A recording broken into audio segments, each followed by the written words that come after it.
there's a lot of hesitation. This is Bill Woolsey, and we're doing Re-Engaging Your Community. Yeah, I would love to. Thank you so much. We need to reinvent the wheel. As you come in, we'd love for you to go ahead and scan the QR code or go to 52.com/engage. We would appreciate greatly if you would fill out the form and let us know who you are, where you're coming from. And that last pull-down question, we're asking you to tell us what your in-person worship attendance currently is, not pre-COVID, but what it is now, okay? So that we can start to understand who you are and the size of the church that you're at and what you're kind of dealing with. So we would really appreciate you doing that. We're going to start here. We'll give it probably just another 3 or 4 minutes before we dig in.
So as you come in, we'd love for you to please do this QR code, tell us who you are, and we're going to get started in about 3 minutes.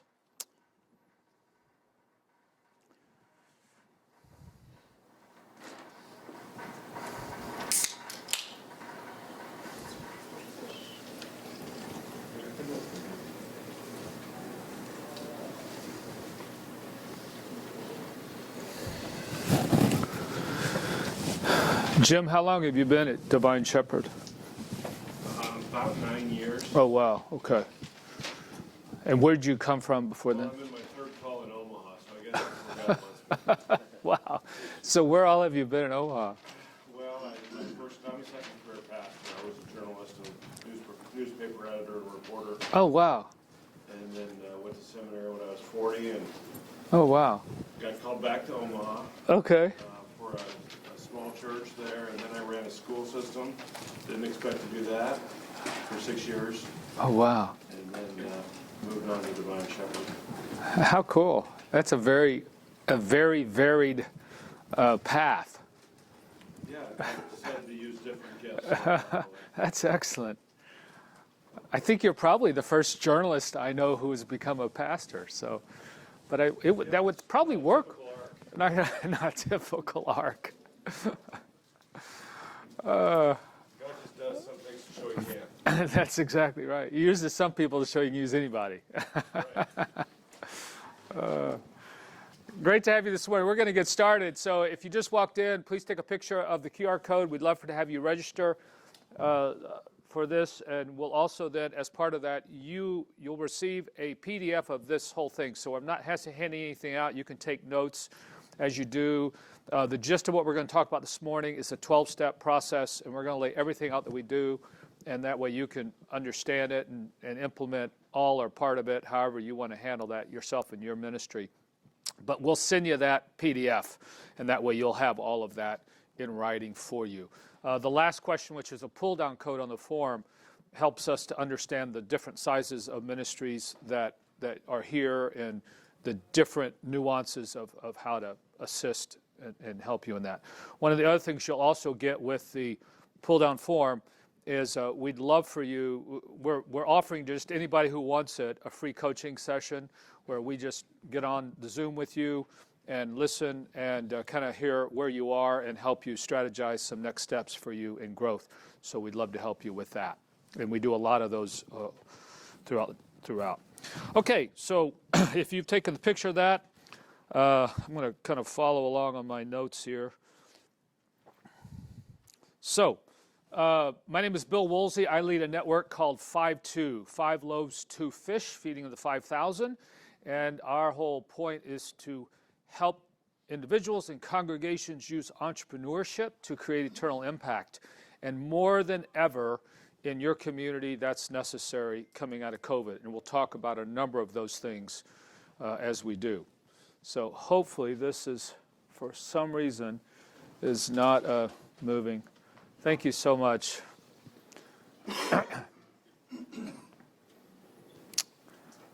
And maybe once we do that, it'll, okay, there we go. Did you have to do that or did I do that? Okay, let's go back, if you could, to the first question.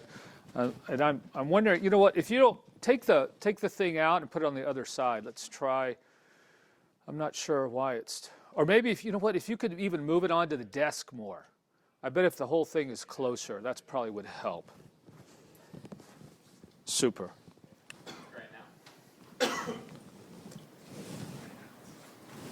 now. No, it's. Is that as far as it can go? Close to me? I think if I move this PowerPoint. Oh, you can, yeah, just bring it. Okay. And it's plugged in. I'm going to turn it off. I apologize for this. Okay. Well, let's do this. You register for this workshop, Reengaging Your Community. When you see the word community, how do you define that word? What does community mean for you? People. How many of you saw it as in the external community, your neighborhood? Is that how you're seeing it? How many of you saw it more as the community within your church? Okay, so the point of the workshop is it's both, all right? And really what we want to talk about is how you re-engage your community in your church to engage the community around your church, all right? And our methodology, that's what we're really all about. So, next one. Thank you. Okay, let me ask this question. What have you tried to re-engage your community? Have you tried anything so far? What are some things you've tried? Events? Like what? Like fellowship events like potluck or dinners. Okay. Some dinners, getting people around, food, that kind of thing. A prayer walk. A prayer walk, all right. Other ideas that you've tried so far? Small groups around, as specific as you can get, around Bible study? Okay, online and in-person small groups, Bible study? Children's baseball camp. Okay, children's baseball camp. Did it work? Did it not work? What do you think? 5 years in, about 140 kids from the community. Okay, so using sports, athletics, that kind of thing. Excellent. What are some other ideas you've tried? Drive-through nativity, all right? Just getting people through, safety of their cars, etc. We held a big Halloween event. We had about 500 people show up. All right, this year? Yep. So Halloween event, real quickly, did you do it? Was it a trunk or treat? Did you do it in the facility? What'd you do? No, actually, our church sits in a neighborhood, so we partnered with the community and we held the whole event in the parking lot of the community center. Okay. So it wasn't asking people to come on the property, it was where they were already comfortable and Okay. they were able to come and be somewhere that was familiar to them. Okay, good. So, great example. All right. Next question. How many of you have fewer people present in person now than you did pre-COVID? Everybody, yep. So how many of you are 50% or less of your pre-COVID attendance? 50% or less of your pre-COVID attendance. How many of you are above 50% pre-COVID? Anybody more than 60%? A couple of you are more than 60, okay? Dan Hauser, didn't even look at you, didn't even recognize you. Good to see you, man. All right, so what we're seeing, most churches we're working with are less than 60%, many are less than 50%, and it depends upon the community you're in. Anybody in Texas? So we got a couple Texas, Arizona, okay, Illinois, Chicago area. All right, so you guys were hard hit. You're still probably somewhat hard hit, all right? You've still been wearing masks for 2 years. Anybody in the East Coast area? What state? New York. You're like still locked down. We were working in New York when COVID hit. Everything shut down and canceled. And yeah, so all right. So obviously, depending upon where we are around the country, we have some different freedoms. And probably your people feel a higher level of freedom or less to act. Yesterday in the workshop, we talked about congregations, especially preschools that had been successful in COVID. And the one unanimous, everybody who was successful in their preschools response was, we stayed open. All right? They just found a way to stay open, and everything went really well. All right? Okay, how have your people changed? Talk to me about how your people have changed. How are they different now than they were before? We have some leaders that have like fallen off the face of the earth and completely disengaged. We have some people that have stepped up in radically new ways. It's just good to see them just really step into their faith and engage. All right, so some people went dark and into Quietville, and some people actually even got more active. What else? How else have some of your people changed? We had a bunch of people age out, so to speak. You know, they isolated because of COVID, and then it lost some of their. I mean, some people had dementia kind of moved faster, and people just got more health issues, and so folks that are still connected, but like we tripled our shut-in folks, you know, just because of COVID. Okay. How many of you, in general, if you had to say one or the other, your congregation is more physically healthy than they were? How many would say they're more physically, your congregation in general is more physically healthy than they were before COVID? Anybody? So others of you would say they're less physically healthy. How many of you less physically healthy? Okay.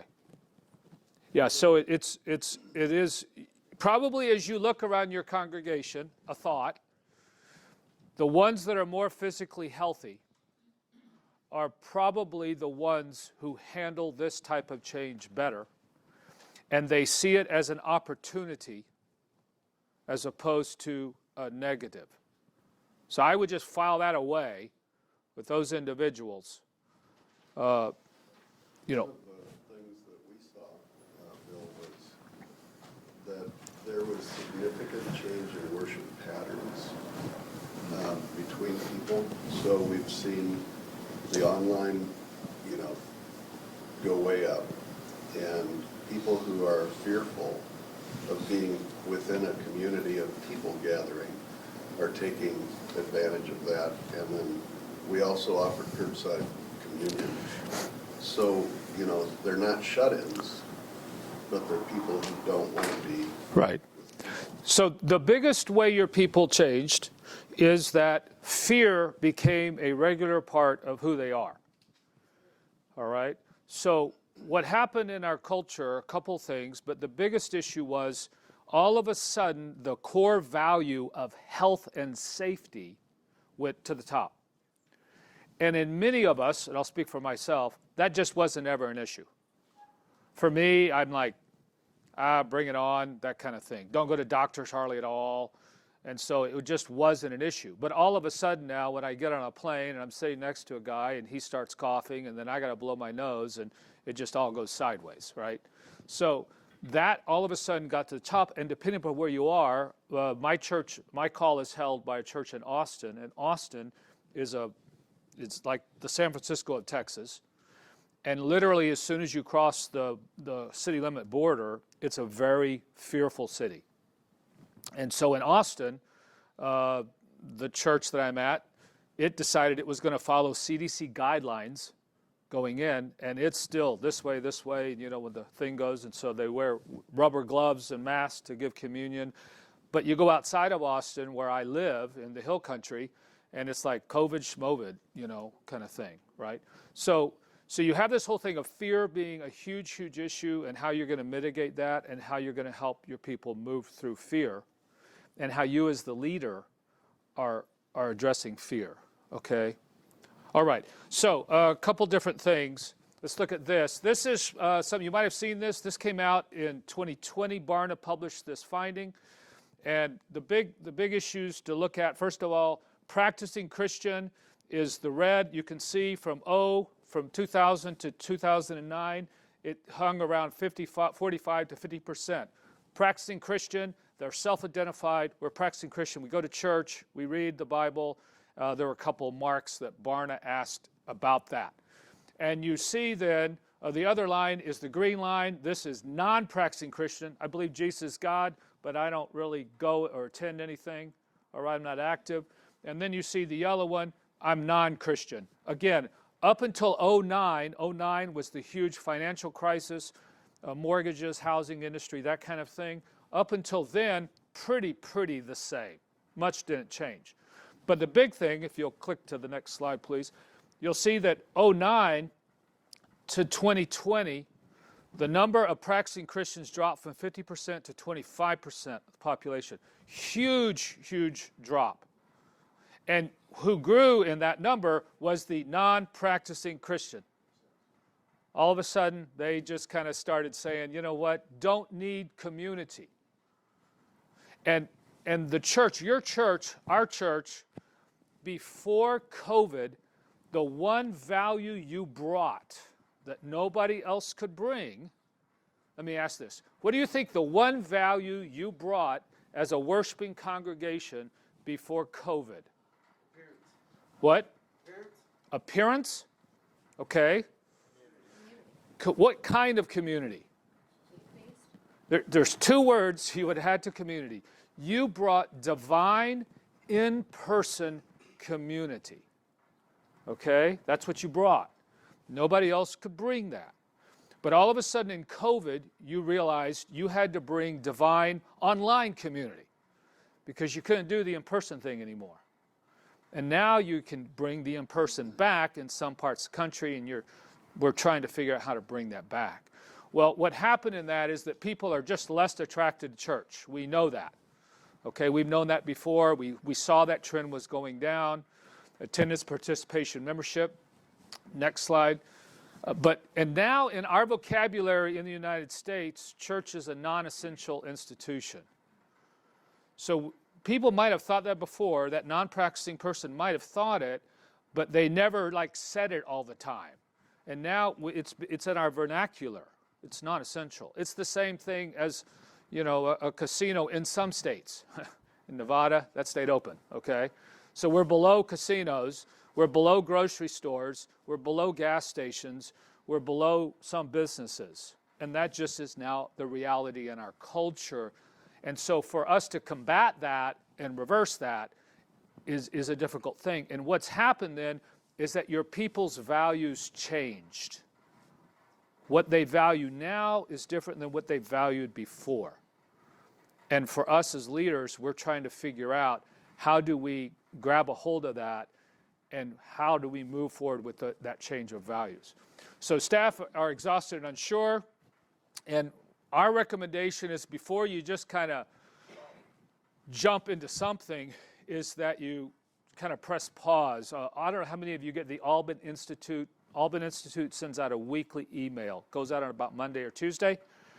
Last week, their lead was, is it time to press reset?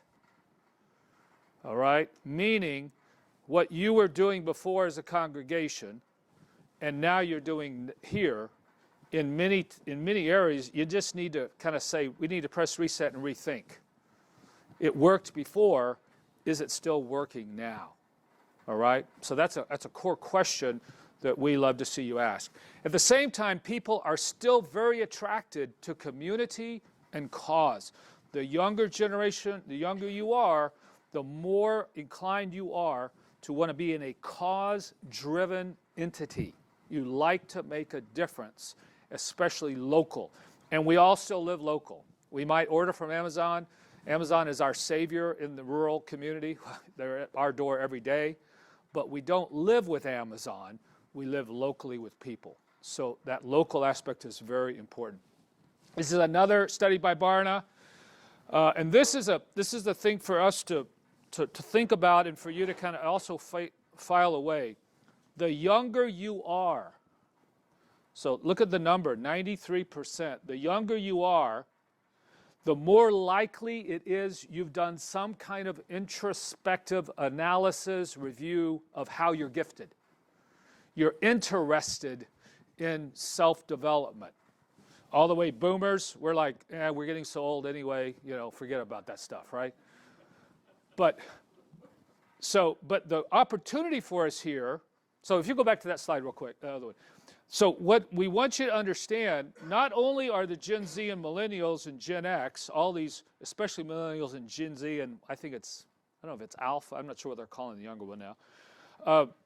Not only are they more reflective, they are also the most entrepreneurial generations we've ever seen. So they are wired to start new things, do new things, don't want to work for the man. They also want to be uber successful by the age of 23. Okay, there's that. But, all right, but they're very much a go-getter and let's try new things. So this is very important for you to file away. So the opportunity for us is that in the United States, and this is a fascinating stat, virtually everybody, if you blend it all together on the average, 92% of the people who live in the United States think Jesus really existed. Let me say that again.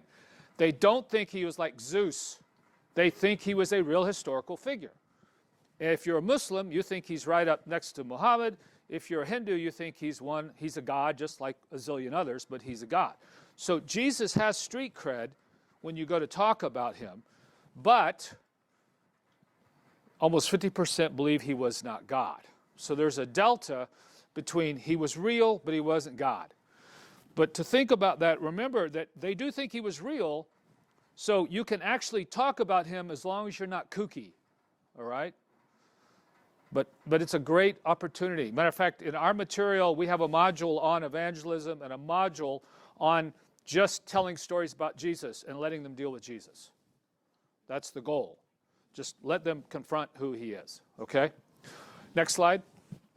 So this is our ministry, again, Feeding the 5,000. That's where we get our name from. In that Mark 6 account, the only two instances of Jesus speaking that Mark records verbatim is when they come to him and say, you give the crowd, the community, or they said you should send the community away. He says, you give them something to eat. This is a Greek imperative. He says, you give them something to eat. And then they say, it's going to take half year's wages. Shouldn't we, we can't afford that. And he says, go and see. Another Greek imperative, go and see. And in that process, they find the 5 loaves and 2 fish. They give it to Jesus. He feeds the crowd. We took the name back in 2009 because of the teaching that everything they needed to feed the crowd was in the crowd. The food didn't belong to the church, the disciples. It belonged to the crowd. They didn't have to have the resources to do the miracle. They just had to go and see and bring it to Jesus, and there was a blessing. So as you're looking to re-engage your community, we always hear from people, where's the money going to come from? How are we going to get the money to do it? Where are the people going to come from? And our point, and we've seen this, we've now started over 100 types of ministries and nonprofits and kingdom businesses, and to a person, we tell them, don't worry about the money right now. All right? If it's of God, he's going to bless it. It's all in the community. Most of the ideas you will have for re-engaging your community, other people have had before. What they didn't have was somebody who would do it. The church has to provide the going and seeing. We have to provide. Many of the miracles that we see in the New Testament don't happen until the disciples are obedient and go do what Jesus wants them to do. Move the stone away so I can get Lazarus out. Fill the jugs with water so we can turn it into wine. go find the fish and the bread so I can multiply it. So you and I are called to be the ones who go do so Jesus can then do the stuff. All right? Next slide. Here's the picture, if you'll keep going, of what we're trying to create and help you create.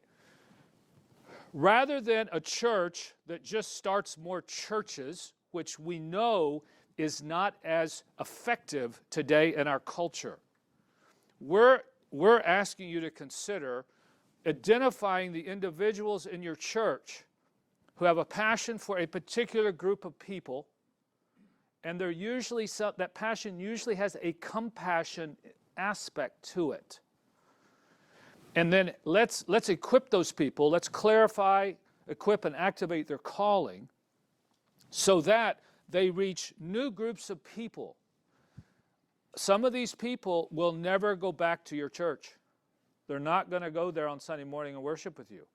So we need to make sure they're going to meet Jesus here. They don't have to go here to meet Jesus. So we want to get these people understanding how to bring Jesus to the party of whatever party they're throwing. Okay? That's the goal. Which means you, in a post-COVID era, are going to measure different things perhaps than you measured before. Before, we were all pretty comfortable. Butts in seats, dollars in the offering. Those were our two big measurements, right? But now, all of a sudden, we don't have as many people in the seats. And we still have these programs that we're trying to figure out how to populate again. And what we're suggesting to you, if you're creative and you're saying, okay, God, it's a new era, let's look at a new strategy. And what that strategy does, first of all, it blesses those outside the church. It blesses new groups of people you simply will not reach just on Sunday morning. You just won't reach them. But secondly, it also, if you'll tag down, please, there we go, it inspires your members.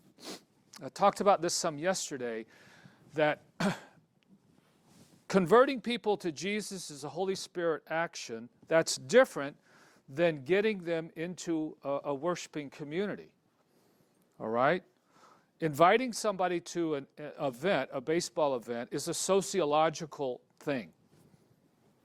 Inviting them to come to church on a Sunday morning is a sociological thing. Having them move from unbeliever to believer is a Jesus thing. All right?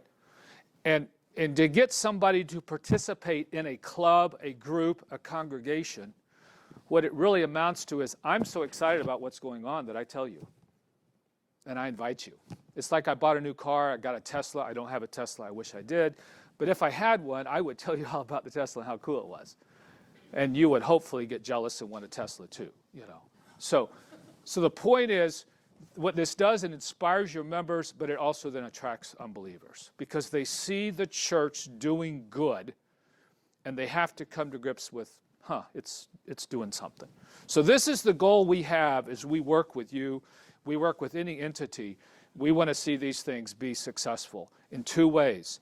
They're financially sustainable, and they result in baptisms and conversions somehow, some way. That's what we want to see. Okay? All right. Questions or comments on anything so far? Yes?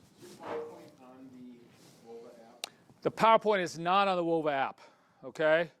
It is not on the WOVA app. If you'll send me something through the form that we put up front on the QR code, go to 52.com, engaging, fill that out, and then if you need that, let us know, and we'll post something there, okay? All right. Next slide, please. Oh, question. Sorry. The first step, right, engaging the community part. Yes. I think a number of churches have that. The second part of them, bringing them to Jesus. Yes. That's exactly right. So there's, I guess, a couple things. I think there's a couple issues. First of all, how many of you have preschools? Any of you have preschools? How many of you, your preschool is financially, it's doing good enough, well enough, okay? All right. So preschool was, Dan Hauser was with us at Crosspoint, and preschool was a huge way that we were able to reach the community because it helped us reach the age demographic we were trying to reach and build a ministry on. It was just powerful. I couldn't say enough of it. But what also made it very effective was it was close. It was close to the worshiping community. We actually designed everything that we were doing for the preschool. We mimicked that then for the dad in the worshiping environment. So we didn't live like this. We lived like this. Actually, we lived like this, okay? So that's what allowed it to work. If you live like this and you don't have a strategy for how to bridge all these people, this is a huge fishing pool, huge fishing pool. If you don't have a very specific strategy, you'll live like this. And those people will come. We had a gentleman yesterday say, well, I've got a preschool and it's doing really, really well, but they never show up in church. And I said, well, first of all, probably because you're living like this. But secondly, you probably are thinking about these people are not really part of these people. And in the feeding of the 5,000, one of the core principles is the disciples, when they looked at the crowd, they saw them as the crowd, and the disciples were in group with Jesus, and they could kind of talk to Jesus. When Jesus looked at the crowd, he saw them as his people. It's the them and us. And so the strategy for you in a preschool is to treat them like they already belong to your ministry, even if they don't. Just treat them like they're a member. What would you do if they were a member? You would invite them to everything. You would tell them about everything. You would say, if you ever have a problem, call me. I'd love to be a pastor. Or you just treat them that way. And they all of a sudden wake up one day and go, oh, this is my home church. All right. It's like conversion. We don't always remember when it was we came to know Jesus, but all of a sudden a light bulb came on. Okay. So I want to keep moving because we've got a lot of steps. So here's what we want you to do. Clarify, equip, and activate the calling of your people, especially your sacred starters. All right? And I'll tell you about another PDF that we will send you on what a sacred starter looks like. We have a profile. This is the kind of person we're looking for because they love to start stuff. They love to go make things happen. All right? Those are the people you want to just like hitch a whole wagon to. So you can bring all these bullets up if you would, please. So what we're going to talk about today, we're going to lay it all out for you. It's proven step by step. We've done this now. We've done this. We've done this. We know it works if you'll work the process, okay? And it's been developed from Crosspoint on and with all the things now we've helped start, especially since 2015, where we've worked in multiple states with different individuals and different entities, and we see it work. What's really powerful for you, though, as you come out of COVID, is what we've laid out is a process that unites your current people and activates them to reach the community. And in y'all's situation, uniting is very important, right? Because you've got some disunity, I suspect, going on. We should wear masks forever. We should never wear a mask again, okay? And what we're trying to do is to create a unity in your ministry so they're all aligned and they're moving toward a higher calling and a higher value. That's where we're trying to help you get. But at the same time, you're activating the right people. Okay? So unite and activate. Here's what it requires of you. All right? It's going to require leadership who truly believe God speaks through the people who call your church home. Because what we're suggesting to you is that rather than say, I got to find more people to run my children's ministry, instead say, those of you who are passionate about children, what would you like to do?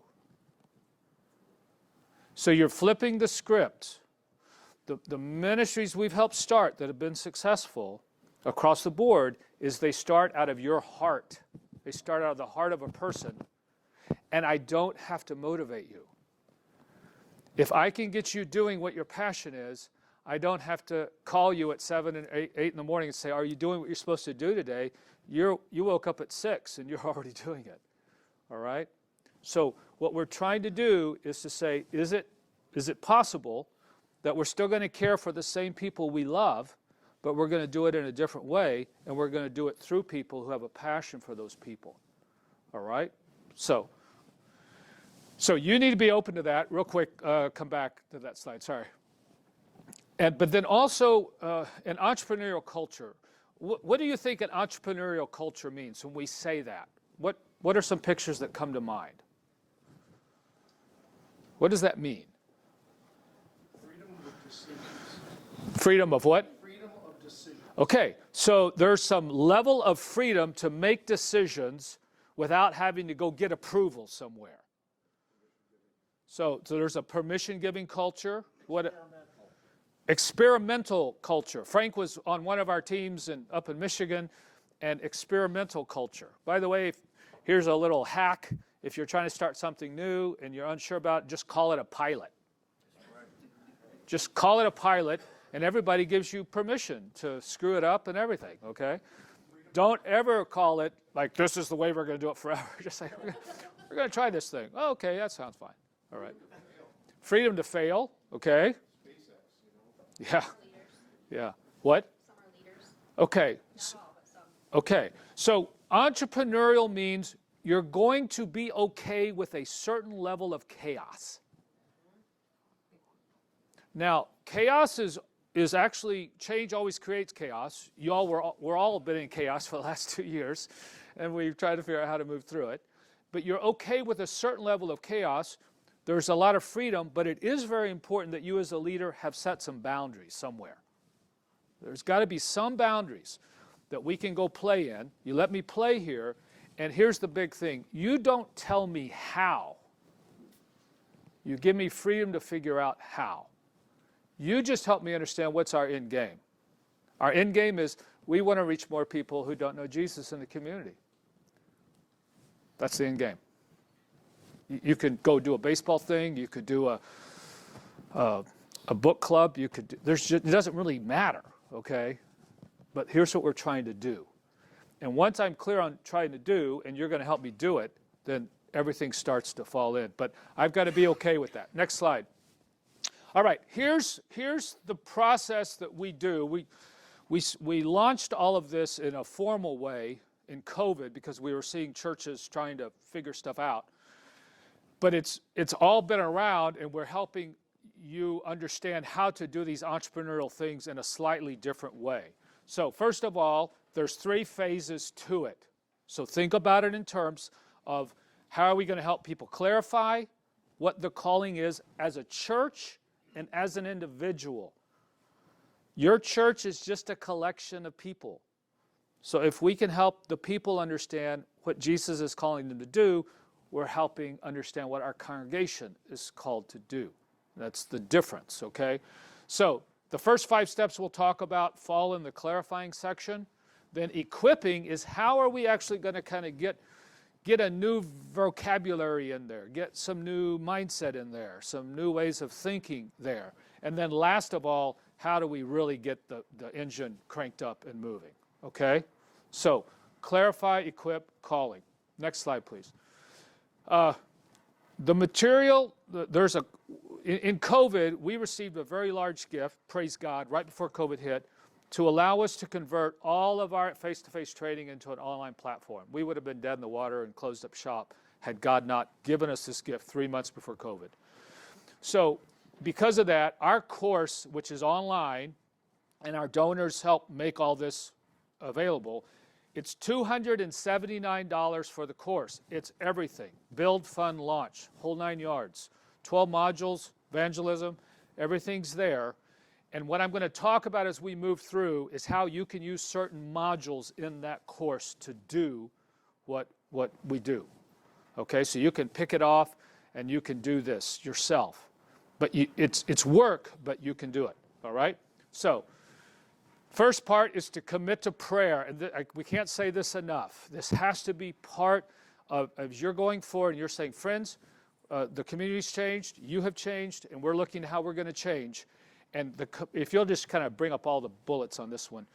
Public and private. So you are privately, it's part of your daily prayer life.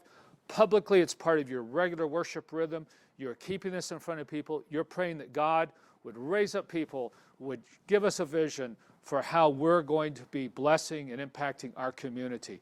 We want to enlist everyone. If you've got some prayer ministries in your congregation, if you've got people around the country, you really make this an extensive part and then commit to this to at least for the next year. This is not an overnight fix. Please understand, all right? This is a new rhythm. It's a new big piece of real estate in your ministry. This is going to occupy the primary piece of your real estate in your communication, in what you're doing, your strategy, everything. It's right there. You as the senior leader are going to keep that up. The next thing we're going to do is to form a steering team. This team is going to help you kind of move through. You don't want to do this alone. Please form a steering team.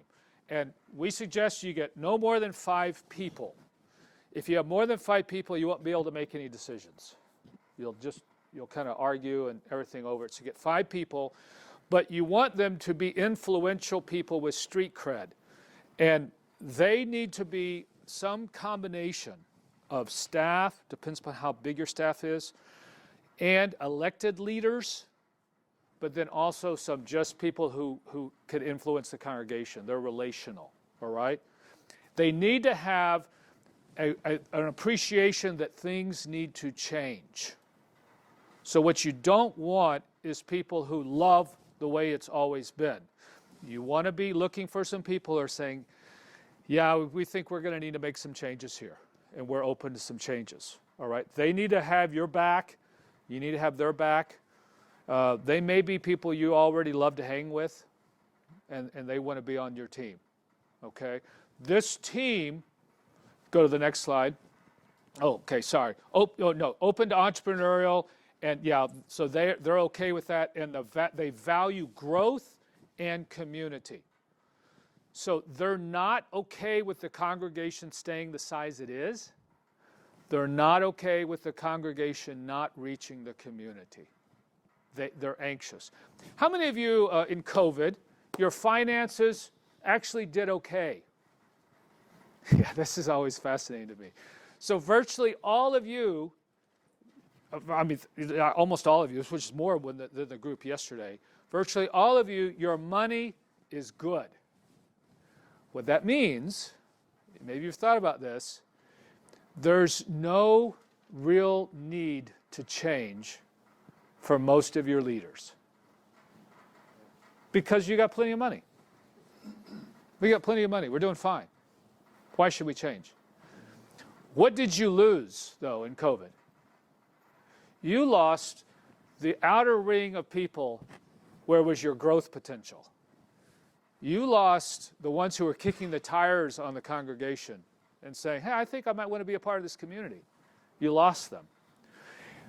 You as the leader, if you don't value losing them, I promise you, most of your leaders aren't going to value it because you're financially fine. All right, we can go on this way forever, right? So you need to dig deep and find a team that hurts over you've lost that outer ring of people. We lost them. Now, how are we going to go get them? Okay? And frankly, we got enough money to go get them. That's what's really cool. I mean, we could do something because our finances are probably okay. All right? Okay, next slide. Yeah, just bring it there. Perfect. Okay. This event is what we recommend you kick the thing off with. Let me ask this real quick. How many of you have less than 50 people in worship? Okay, a couple of you.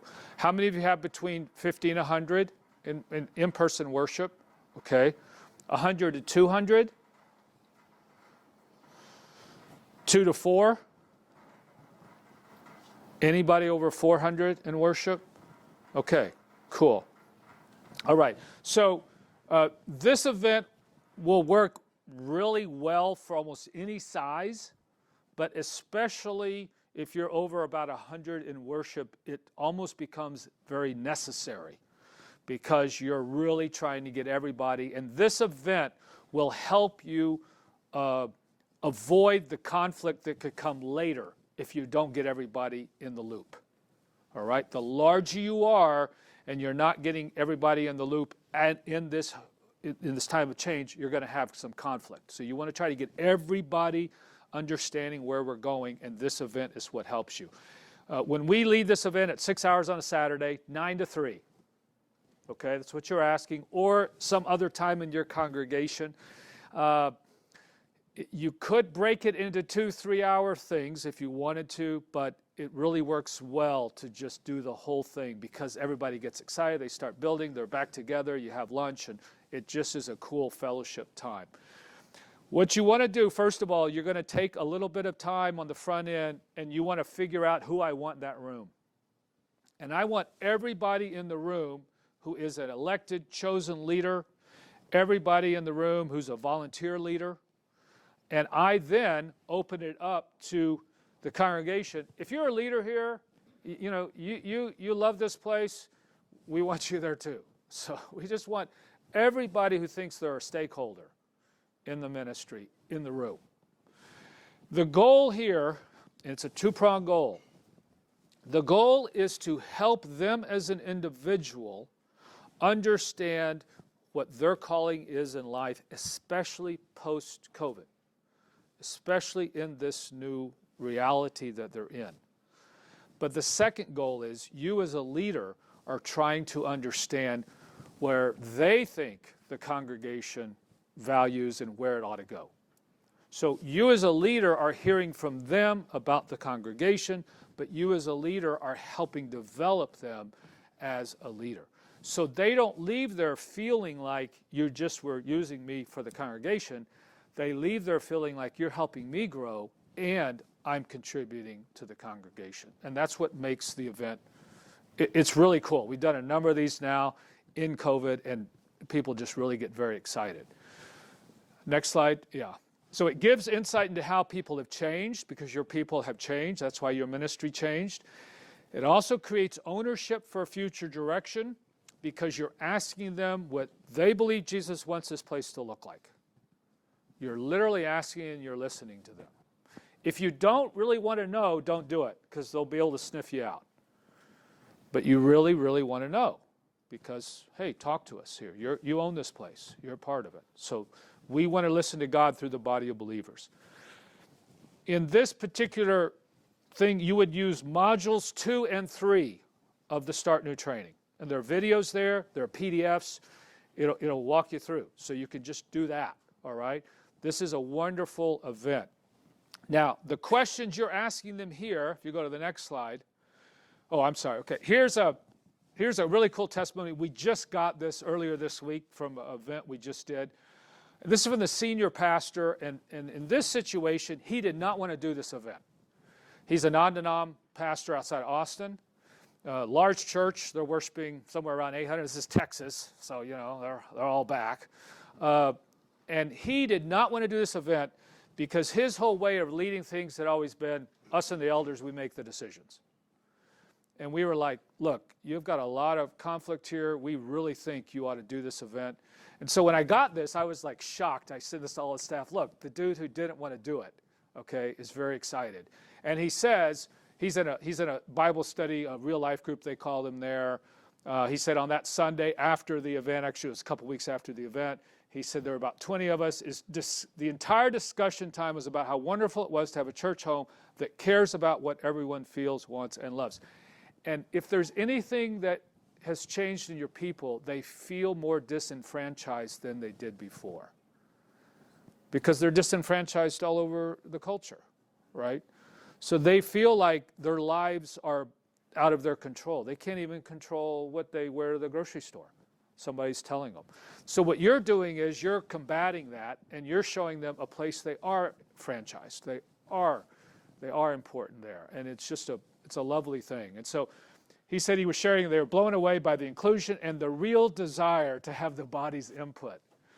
And so this was really cool because I can't tell you how many arguments we had over why you should do this thing. So that was really fun to see. All right, next slide. So then what you're wanting to do now, you've taken the leaders, and if you've ever done a stewardship campaign, one of the things you do in a stewardship campaign is you have your leadership gifts first. You go to the leaders and you kind of say, this is what we're doing here. You invite all the leaders in and you say, hey, we're going to move forward. We're going to move forward in a new way. But now you're going to the congregation and there's a very simple survey we have you do. And I'll give you the 2 questions. Here are the 2 questions you ask. The first question is, what do you love about this place? That's all you got to ask. And they're going to tell you things. They're going to say, I love the preaching, or I love the fact that we have children, or whatever. When people tell you what they love, they're telling you what they value. These are their values of the place, okay? And then we would ask you, actually it's 3 questions. You would ask, what has changed here that you wish was back? So you're trying to get their heart and helping them express some hurt, some loss. Again, you're helping them heal because they're identifying it. And then the 3rd question you ask them is, where do you believe Jesus wants us to be 5 years from now? And what you're doing in that question, we've got some beautiful answers out of this. I mean, just gorgeous answers. They're actually starting to buy in your future decisions. The reason we have you do this is because, generally speaking, everybody wants input on the decision. Nobody wants to make the decision. Okay? Leadership makes the decision. And when it makes the decision with input, it helps build buy-in in the decision. So, again, what we're encouraging you to do is you do this. You've asked the leaders the same 2 questions. You're now asking everybody the same 2 questions. You conduct it in worship. Literally in the offering time, you're going to say, friends, right now we're going to take 5 minutes, and we want you to answer these questions, and we would love to know what your response is, and that tells them this is important, and we're going to do it right here and now, and we want you to keep it open for 4 weeks. So it's lots of time. Next. Oh, and yeah, digital analog. Use a Google form, whatever works in your congregation. They can go on their phone, do it right there. But you're going to have a lot of people who don't want to do that, so make sure you also do an analog, and they can just write it out and stick it in. That particular congregation that I showed you the result, the testimony from, they had 400 responses. 400 people filled it out. 300 of them were on paper. Gives you an idea, okay? So so again, that's what you want to do. No, the last bullet on there real quick, sorry. This is very important. Keep in mind, you never ever do a survey, never ever ask questions and then don't tell them what the results were.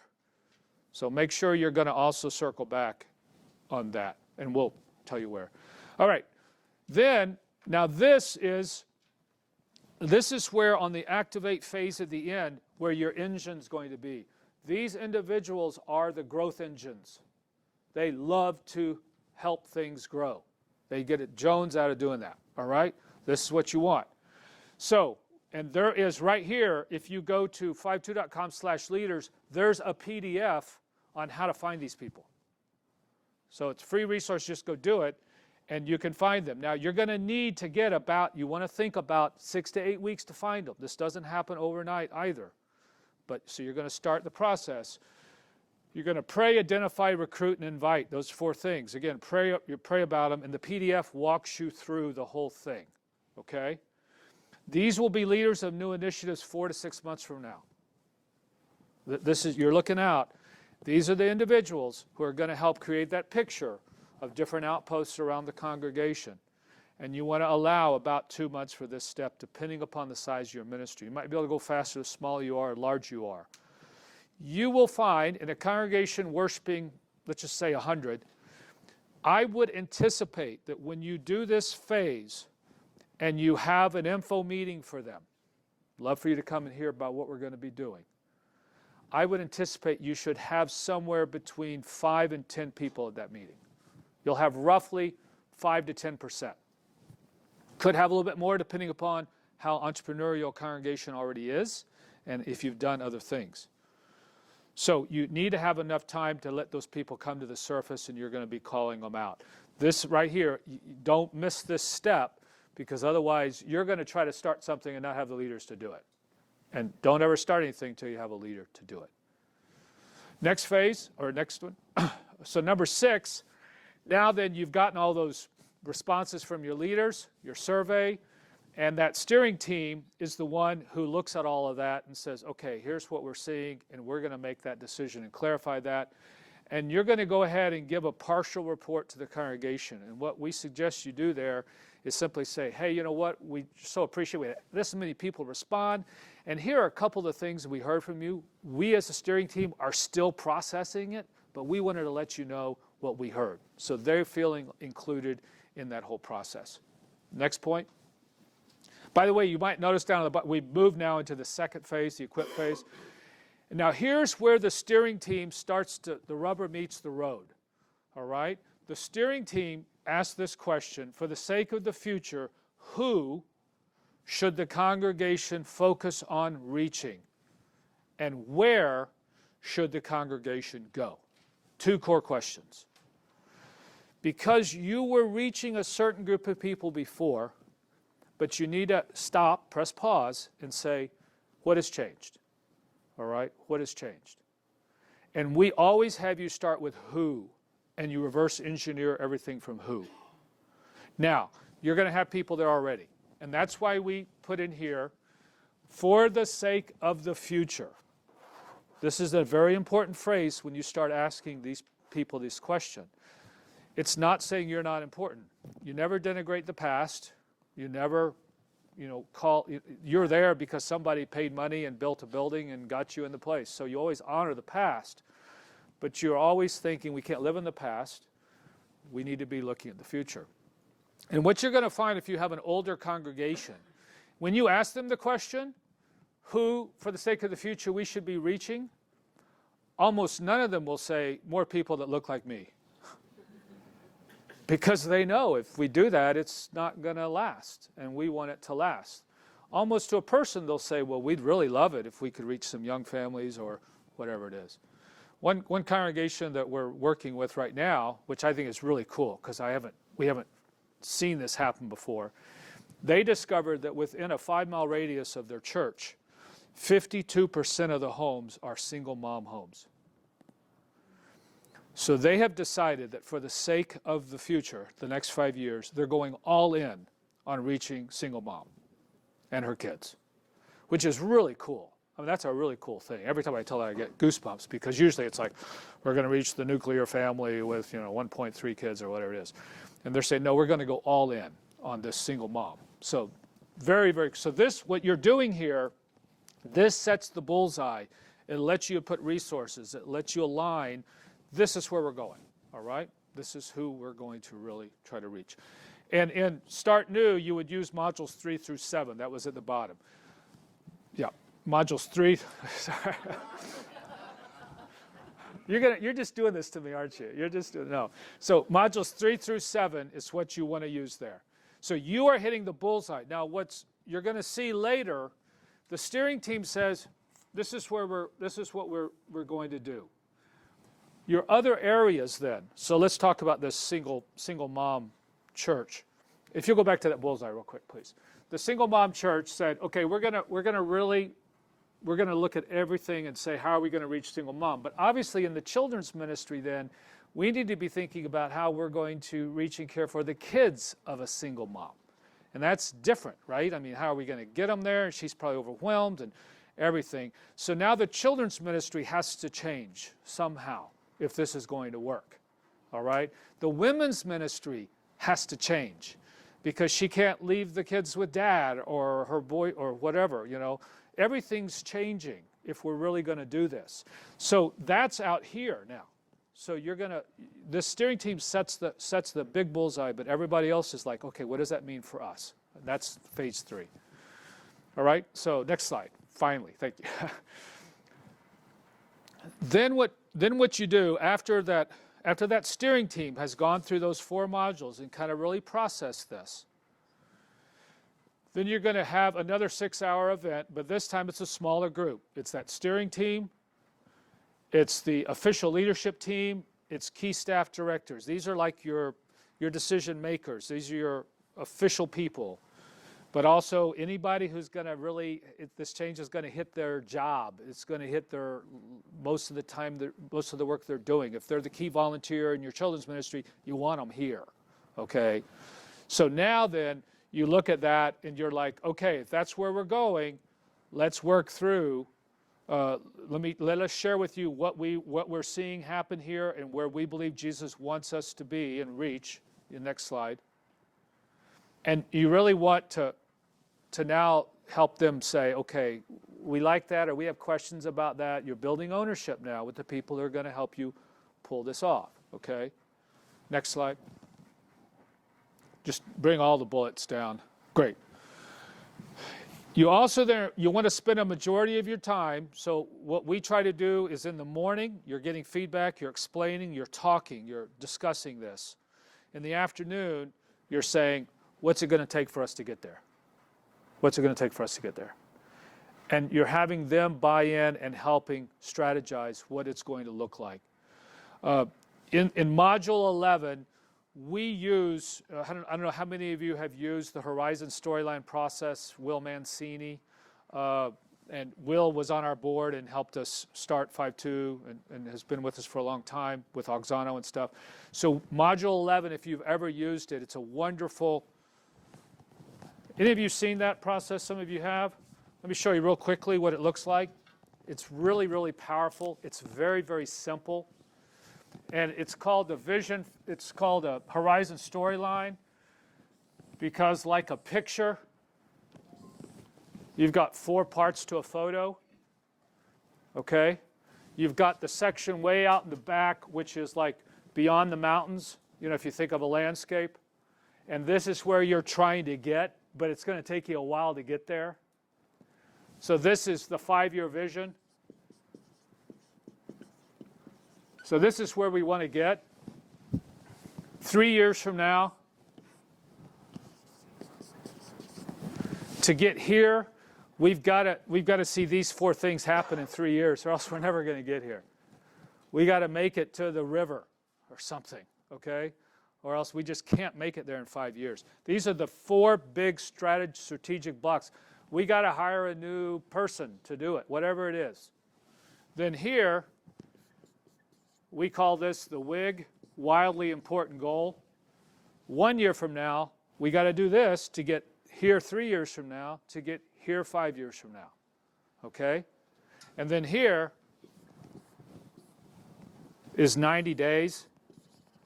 So these are the 4 things we need to be tackling in the next 90 days. This changes every 90 days. What we love about this when we teach teams how to do this is it's very transportable.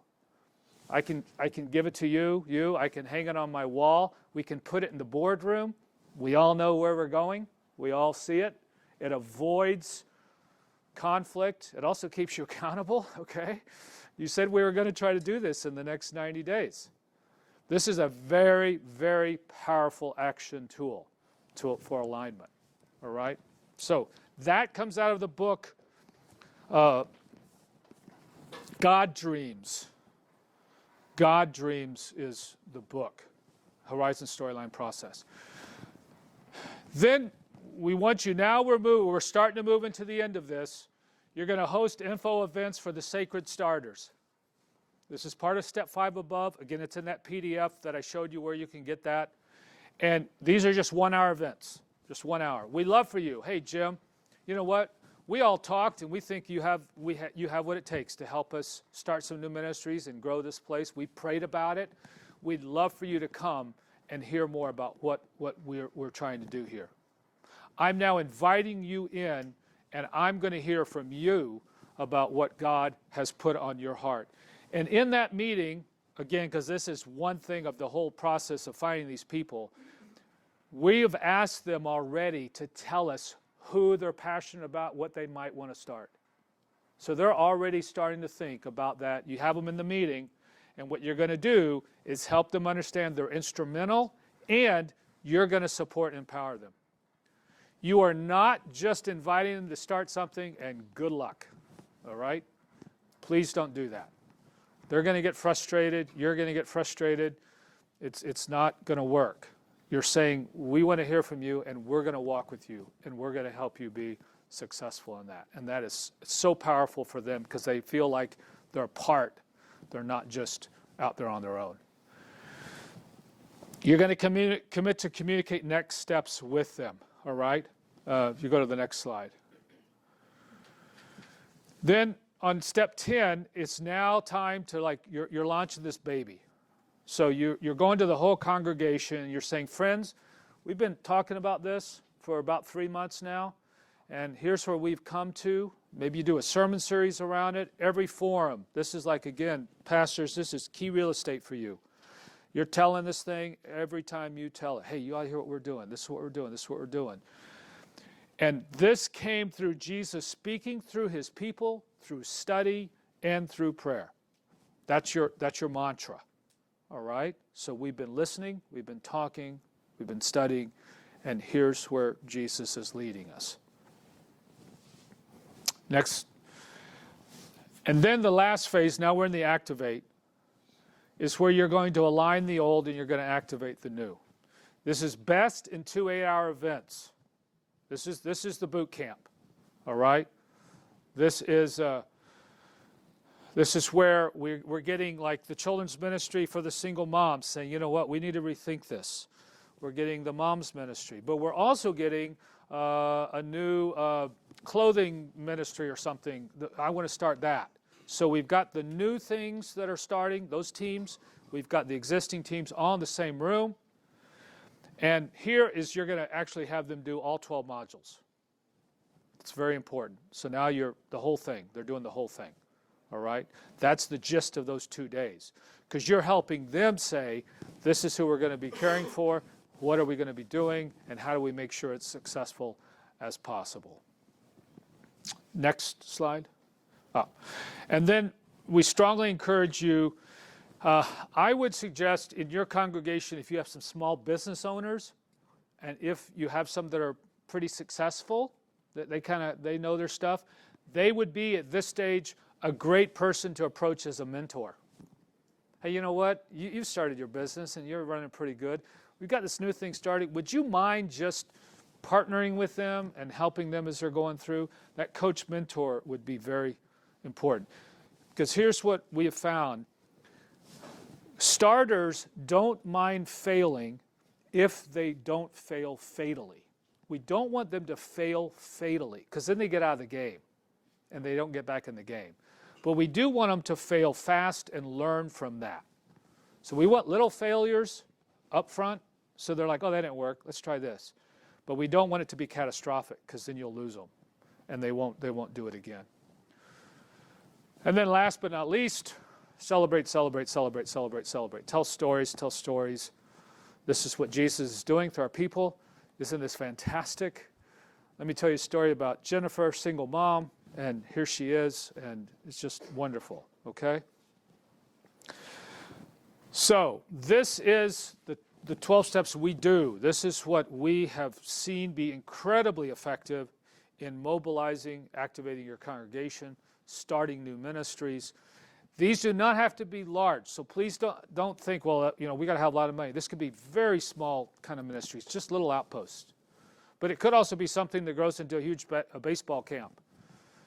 That was, again, depending upon your context, sports may be one of the key ways you're going to do that and help grow.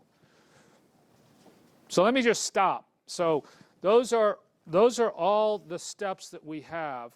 Let's talk about this. What concerns you about this, about these steps? What worries you about these steps? I feel like the way you described it becomes such a cavalcade of different leaders being empowered. Is it always simultaneously like, okay, we're jumping this, we're moving to this, we're moving to this, simultaneous? Or sometimes is it more like, all right, we're small church, we're starting with one, and then Yeah. slowly get to that other? So I would say to you, and we had this question yesterday, as the leader in this process, if you're the key leader, the senior leader, you don't want to say no prematurely.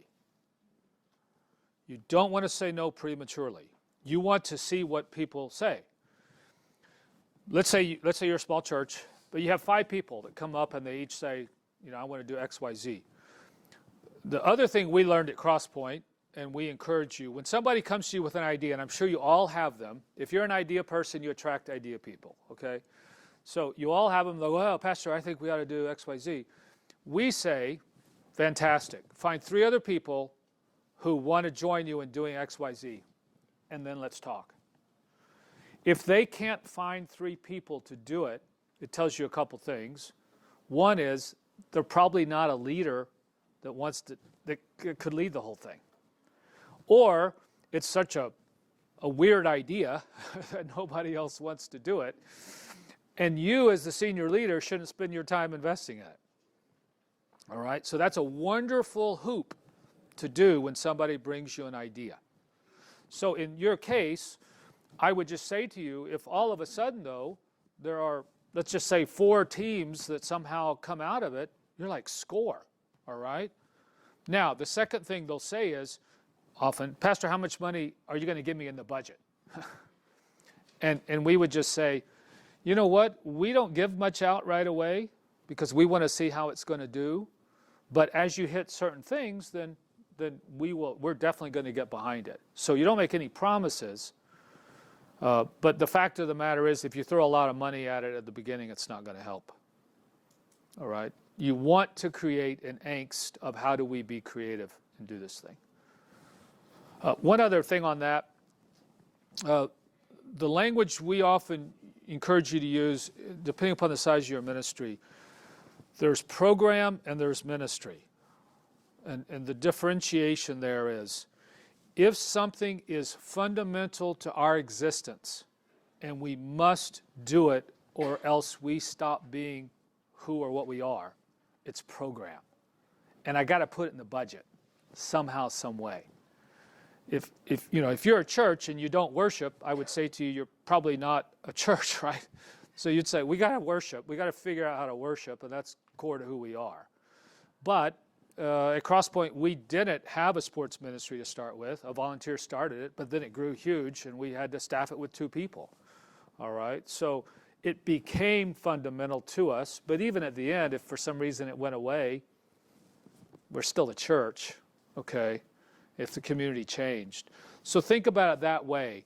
The ministries that are starting, they're not programmed yet, unless maybe you say, we got to do our children's ministry totally differently.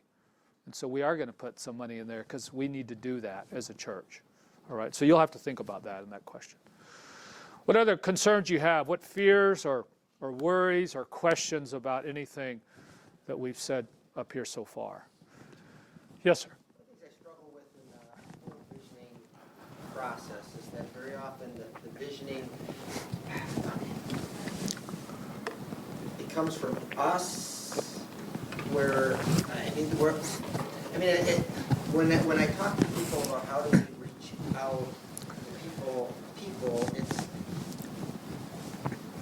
if we don't know people, we don't know who those people are, we can sit and talk about what we think will work because we're already here and we already know what's valuable and good to us. But how do you involve the people that you're trying to actually reach? The crowd. That's a great question. So our process hammers that over and over and over and over.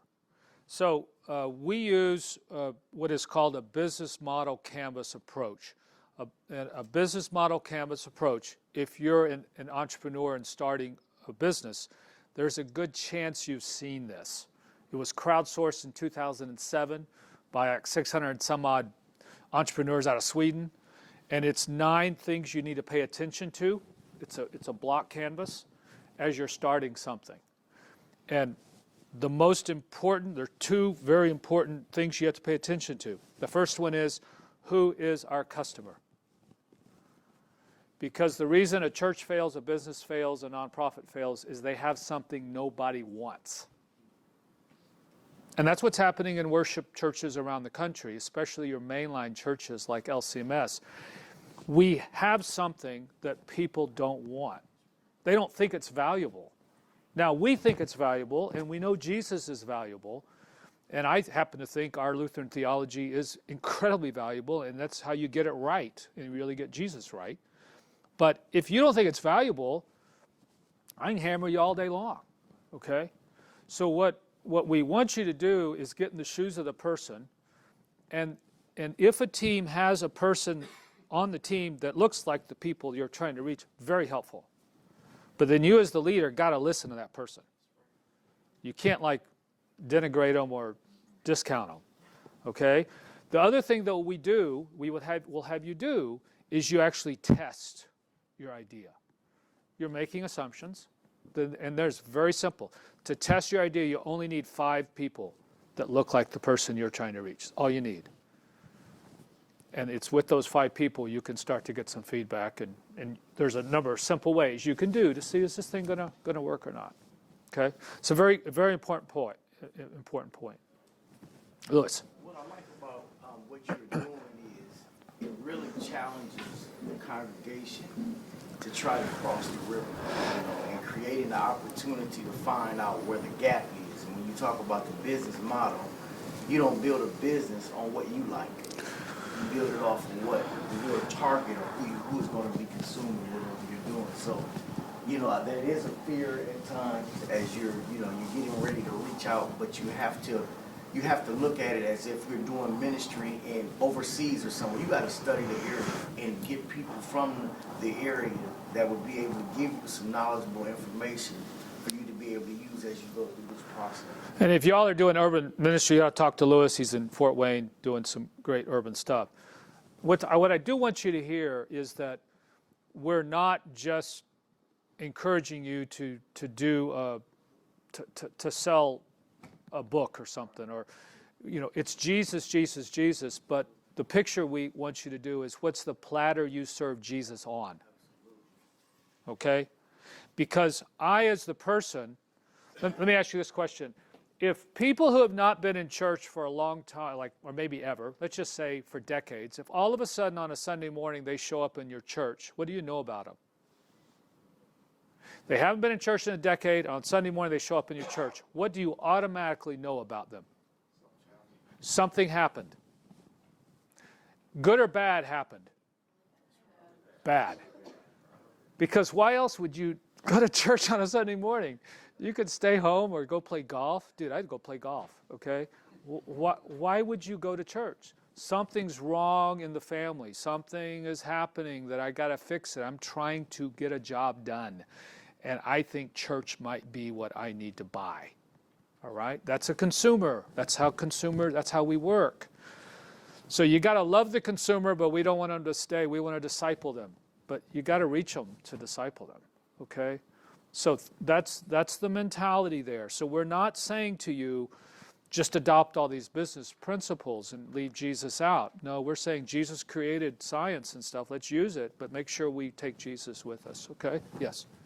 So, just a sharing, the thing that you said when Jesus said the crowd was part of him, and we should go out into the crowd and elicit their participation.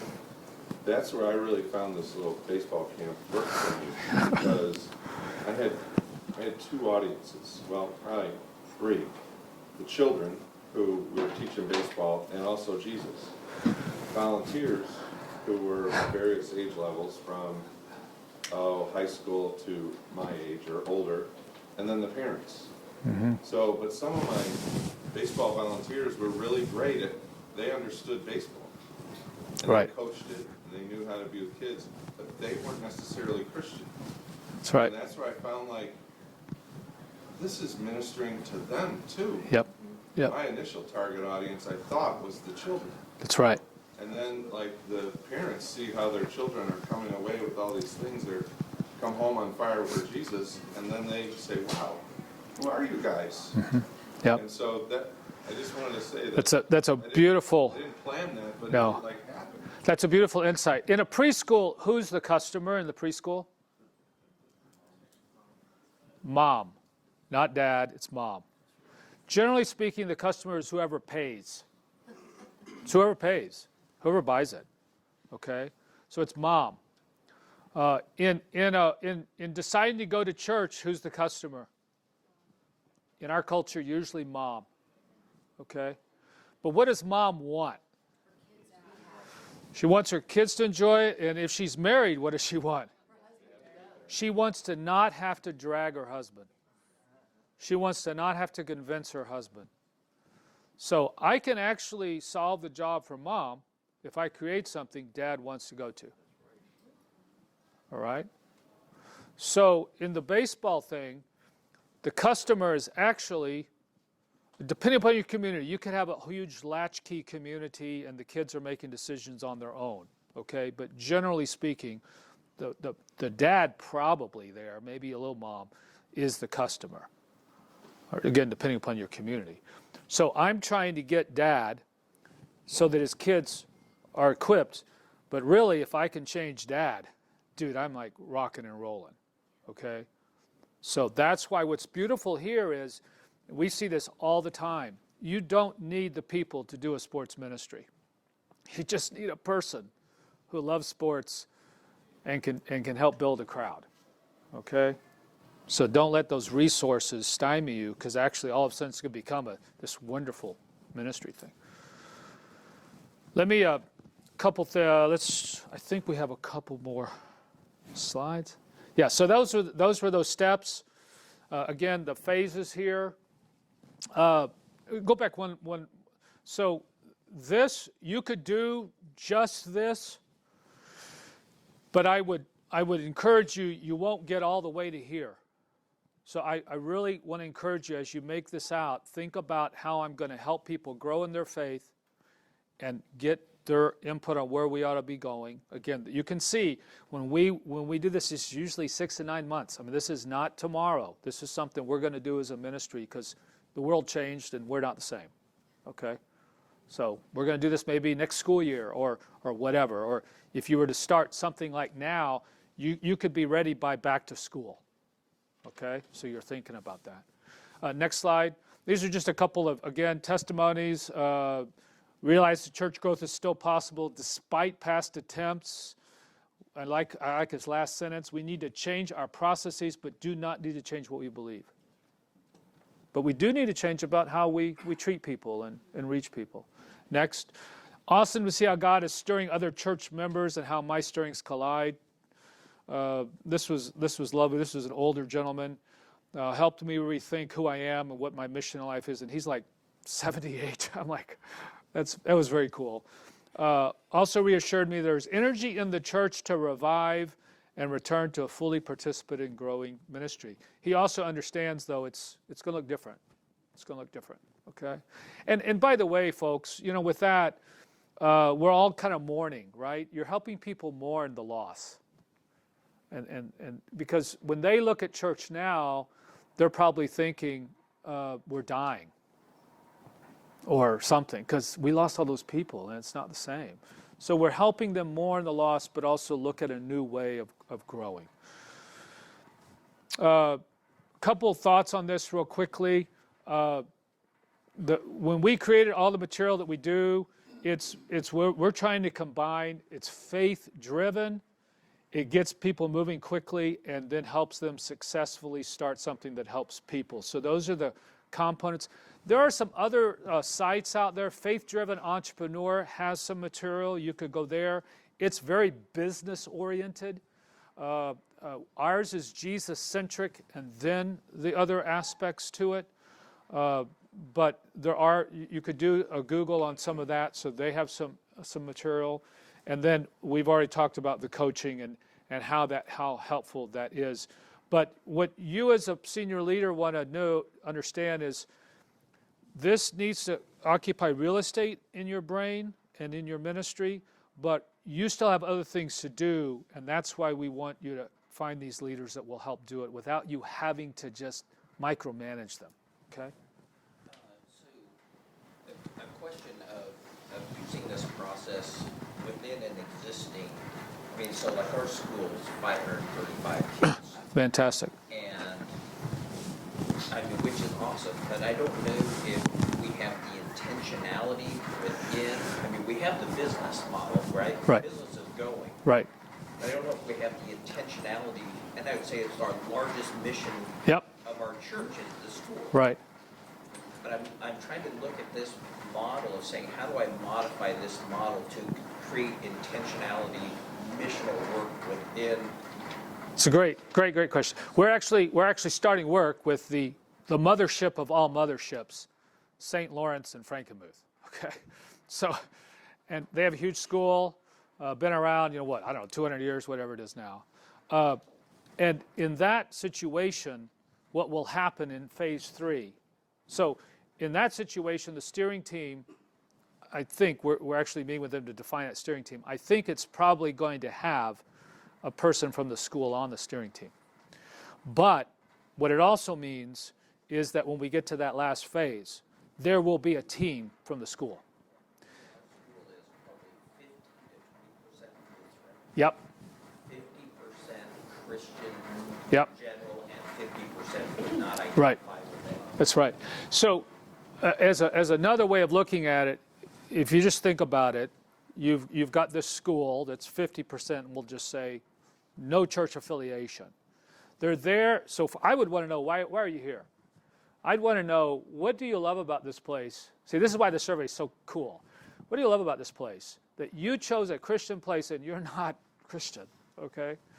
In the preschool we had over 25, I think it was, religions represented in our preschool because it was a very diverse area. But they just loved the fact that it was quasi-academic and spiritual, right? So you'd want to know that. But the other issue is if they're here and the church is here and we're not having this jumping over, it's probably because the gap is too large. And what are the little ways I could start helping them call this place home before they join? And that phrase is a good phrase to use. Okay, you call it home. If somebody stops you on the street and says, "What church do you go to?" Before you even think about it, you say, "What's the name of your church?" "Oh, we go to Grace." You know, if you say that and you haven't joined yet, it's because we are. All right? So you help them start to self-identify. So I would just go all in. I'd say one of my staff, your job, we're gonna make it your job that you are pastoring these people who don't belong here. I mean, they're sitting right there on your campus every day, right? So, yeah, okay. But that's how you would use this. It helps them to start think about how they're going to be reaching a particular slice of a person. It's really a cool process. Now, your issue in a school is everybody's going to be, it's going to disrupt us, and so managing that will be important, especially with the principal or whoever that senior leader is. Great question. The workshop is definitely something I'd strongly consider you or encourage you to think about doing, okay? And if you're 400 or more, we'd love to talk to you about the whole process on how you really make that happen, okay? Because it's very, very powerful.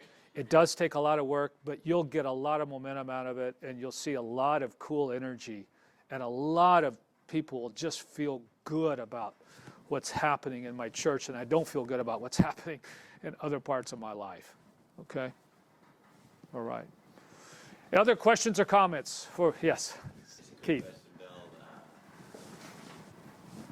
I'm in Minnesota, and our entire church is just gone in 3 months and somebody going to the cabin.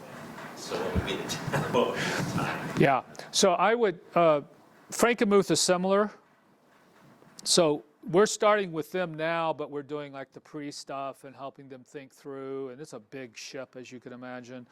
But we will kick off formally with them back to school. And it will be, we'll be there starting in late August. And that was our question, when's everybody back from up the UP? Now, the problem you get into the larger you are is you've already scheduled stuff.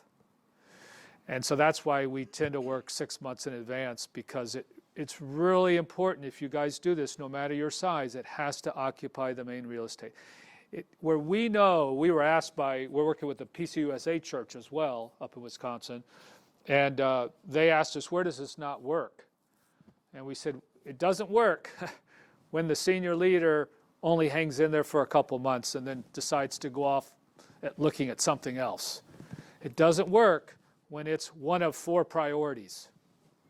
It takes a lot of energy to change things and to reach new people. So it's got to really be this is what we're going to do, friends, okay?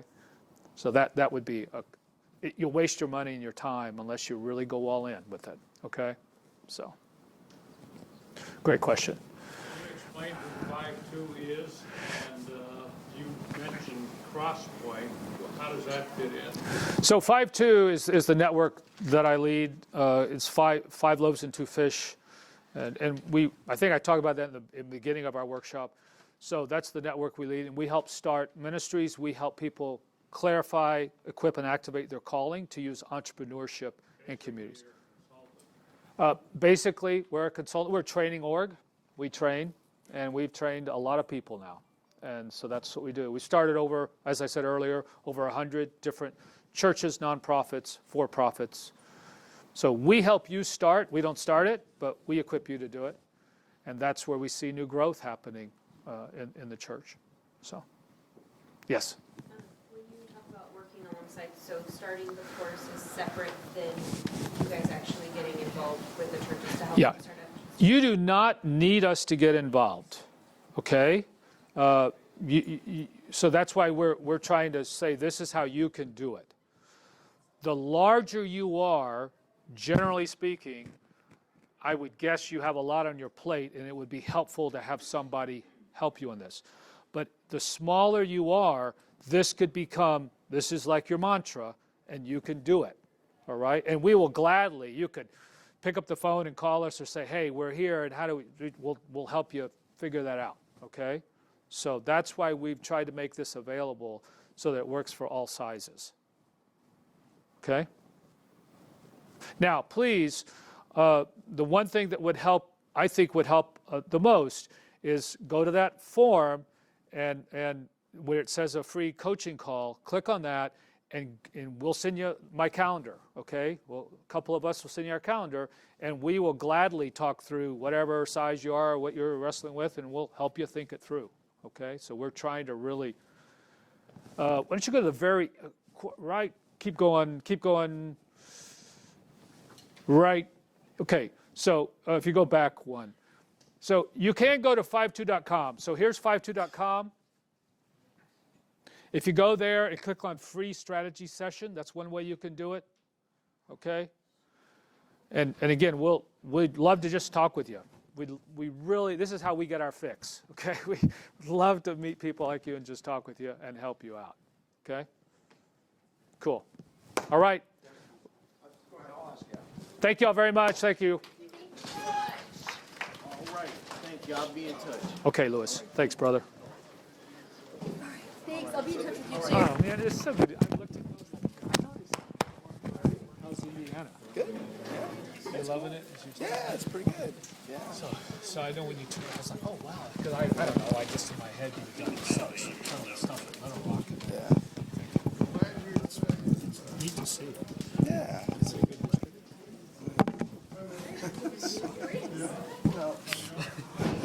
a good church. It's good got a great leaders. opportunities. It's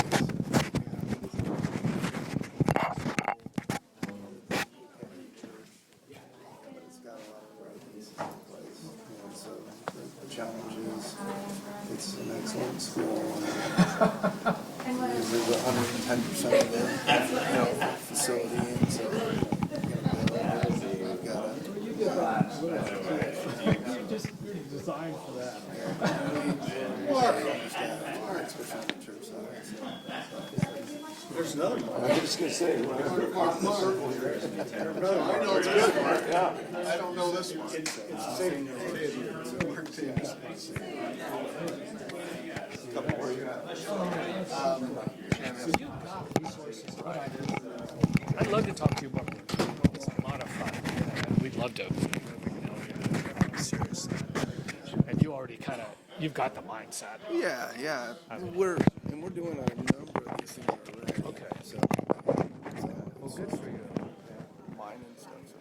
And just making it happen. Yep. The list is probably 12 pages long. Well, yeah, I had to come in. The guy that was there before me was a great guy. But he's there 28 years. You're following up. And I was worried about him, but he's a great guy. Got a great relationship with him. Unfortunately, Cornerstone off the campus right there. And about 4 or 5 years ago. And so between COVID and new leadership, we've had a number of people go. Took me to Cornerstone. Higher than it's ever been. See, So, it's what we said. Because people were like, I don't want my church to die. Right. All of a sudden, I got to help my church. It was really kind of cool to see. Can I get a picture? Oh, yes, I definitely. I would.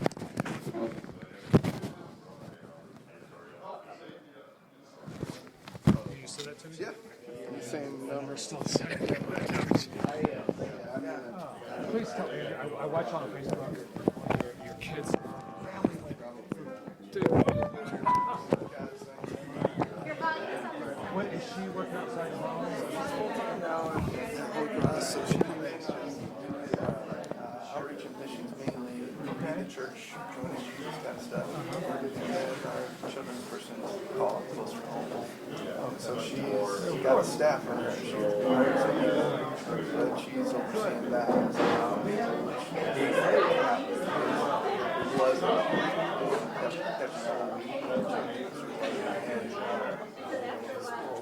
that's Right. so we've seen a lot of growth in the last couple of years. Well, keep an eye on it. Yeah, we know your orchard.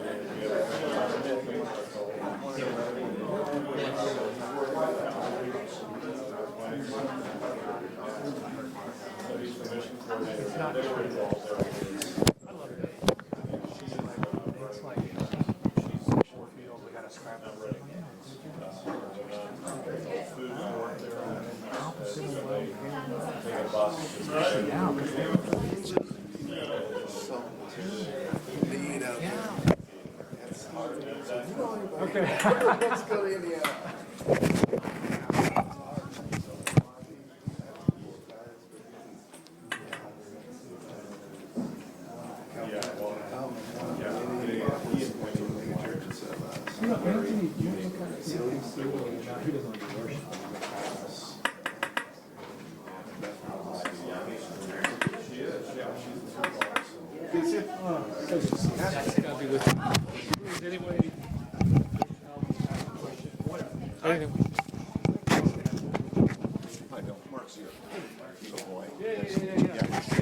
This is really kind of a side note, but on that Barna slide, we see that change at 09 or so. Do we know what's happening there? Well, is that post-recession? Part of it was the whole housing thing. Okay. And, of just the whole disruption that people, had to move or lost their homes. Okay, okay. And the church wasn't there for them? Do they perceive it I that don't, way? I don't know. Exactly That's a what- great, more detailed question. Yeah, so I don't really want to take time out of what you're And I don't know that. Yeah, but obviously it was really, there was a real shift there, and obviously COVID's just accelerated, as we all know. But yeah, thank you, great presentation, I always appreciate your work. Hey, Chuck Bristetta. So Chuck, nice to see you. It's been a few years, so Yeah. we were getting ready to get launching, and then my whole world fell apart. So So where are you? at Grace in Pocono with Jonathan Dinger. Oh, with John, okay, yeah. okay. And is that, obviously your schools, y'all are doing well. You know, Here, let me get my computer, walk on that. COVID's been a very interesting thing for us.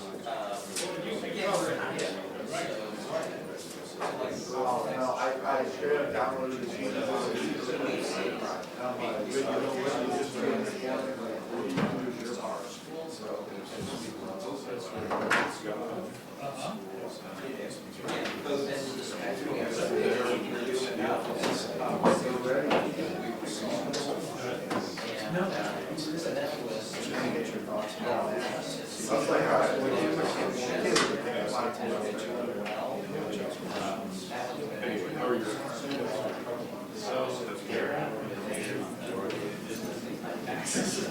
Well, if you have unrelated business, oh, yeah.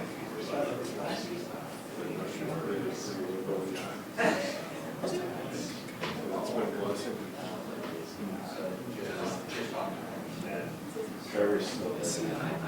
have a question. I would question that just in the sense of, to me, Prince was part of our ministry since the You got a failure launch here, Mom. Find it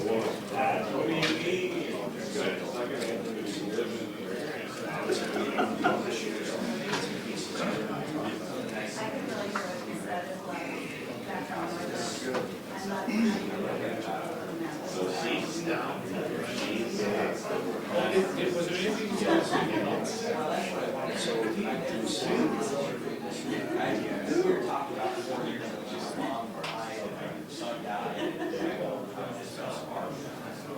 But what I want to give is I want to see this because I love this photo. We just launched it in high school 5 years ago, right? So we started in high school.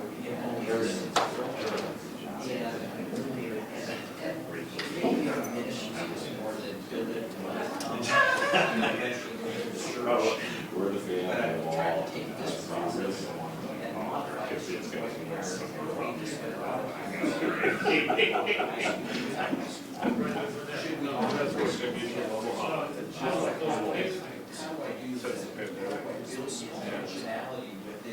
It's good, except they've got this. That's I'm sure CBS does too.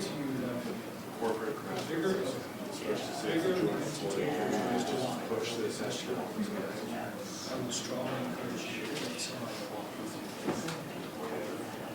like a guy, because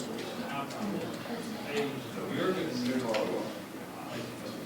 more stock sales. Okay, and then the guy, I gave a sense of basically calling out Rick Morris there. Super well received. But then we lost him. You're done.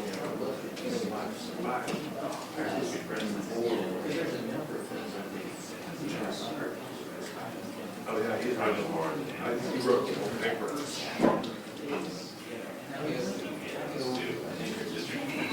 shock and awe. Yeah, I just wrote this whole thing myself. This is provide people.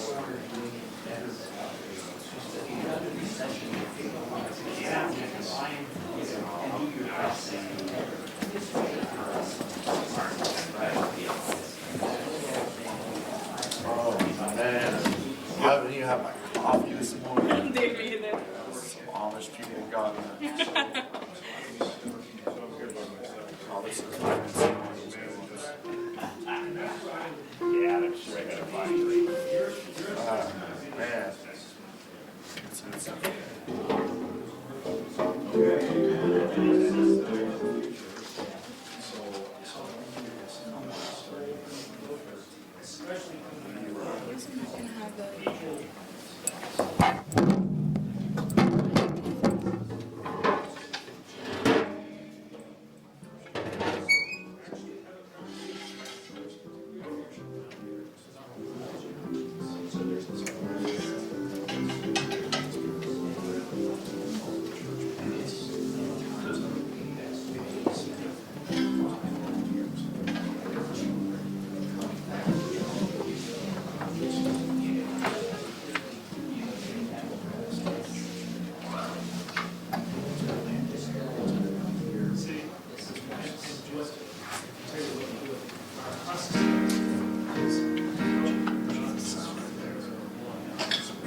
Are you getting like too much of ribs?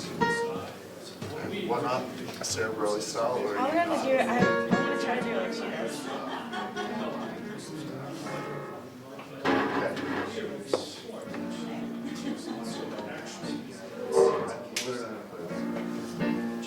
So let's do it a couple times, right? The intro? Oh, just the song. Yeah.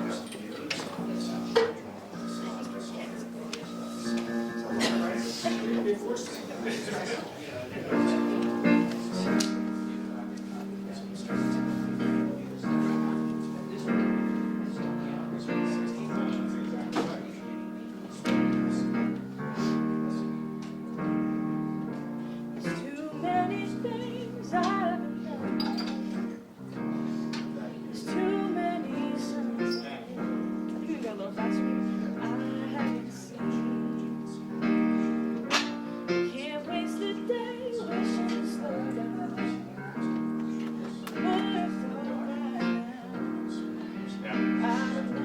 Hey, you're looking good. Made up my mind, I was looking slow.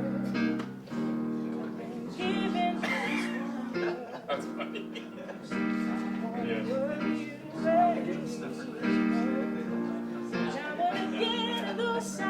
Yeah, that's sweet. I'm excited for tonight. I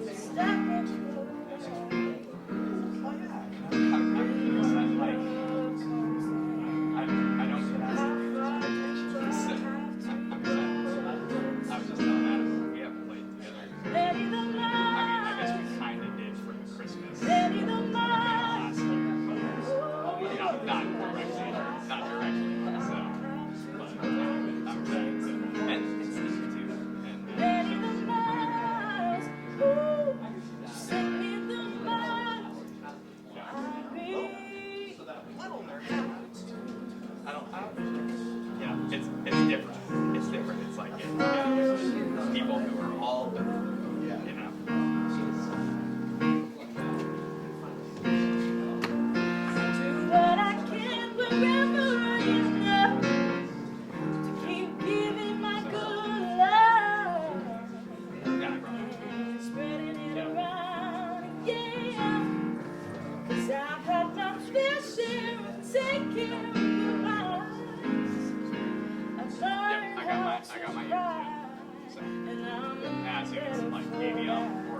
sit by you? Yeah, absolutely. That's great.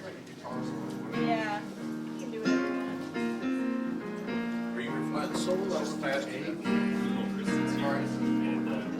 And so, is 8. Let's do 4. So let's do. So how many Now, times? you guys stay in. We'll do, house. Oh, sweet.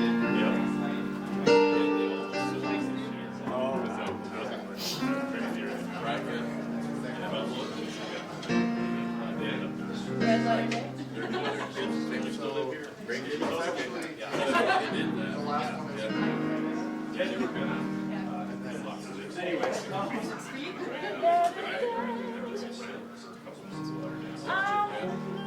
Yeah, I'm on Facebook with him, so I keep up with him.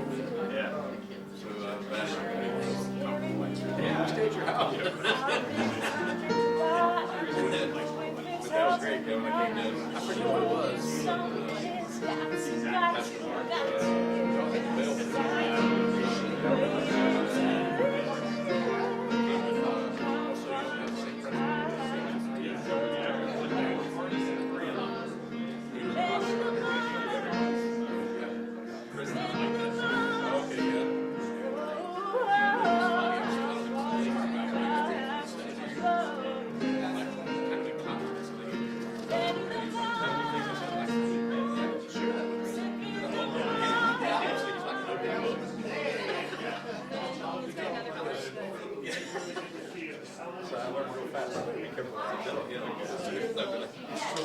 Great guy. We had a good time.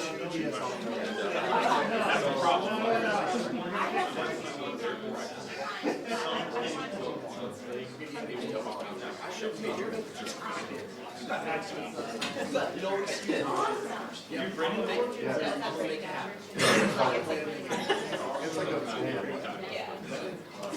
This is the notice too. Yeah. I know, I'm the worst at procrastinating. He's just like an book. He's just, you know, I wonder what he's thinking with this. He certainly is. Sparse in the meeting, kind of like making everything sound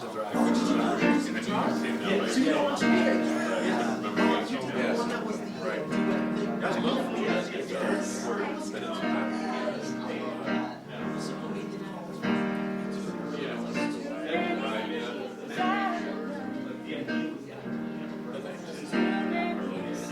That breakfast would be in. Like, get them all to get the margin. You said you guys. Yeah, it's which last year they canceled. They never had a bunch of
that right in your back.